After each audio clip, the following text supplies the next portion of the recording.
What's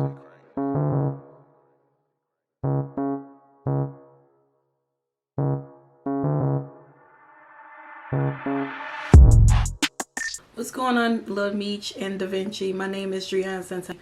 My question is for the both of you. Although BMF origin began in the 80s, how much of an impact do you think this story will have on our younger generation of black men in our community who enjoy the lifestyle of getting fast money? I just want to say this isn't a story about drug dealing. This is a family story, a brotherhood story. It's more than just drug dealing.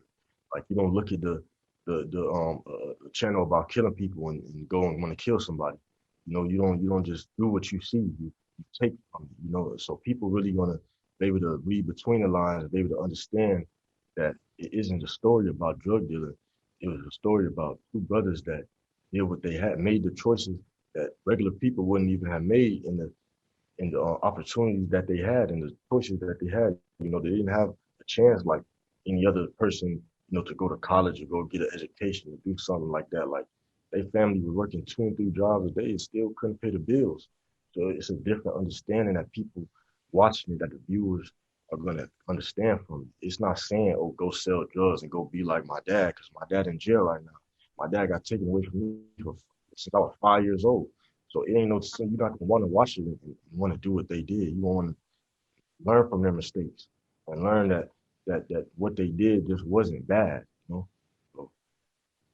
unless you can. Yeah, and just to go back off what Meech was saying, I think thank God we got interviews because when we get to speak on these characters, we could elaborate more because oftentimes, the meat of the story is probably not going to be understood. But when you look at the time period in Detroit at that time, it was like the murder capital of America. You know what I'm saying? Opportunity. It wasn't like life is right now.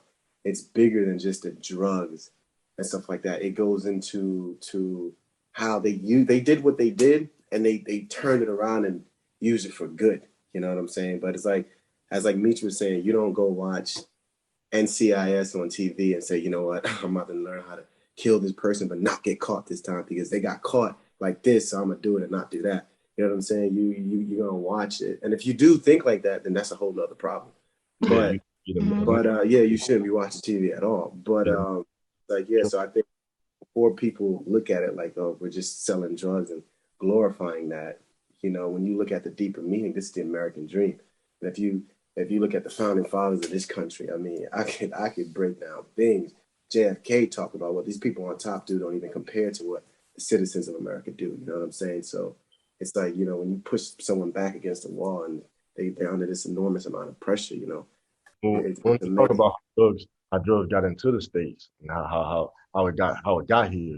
How the CIA was working with people getting it here. Like we don't talk about how the drug infested communities, had drugs. There was no other choice for them to have. They couldn't just go to school and go to college like any other person. So it's just different. Yeah. And people will understand.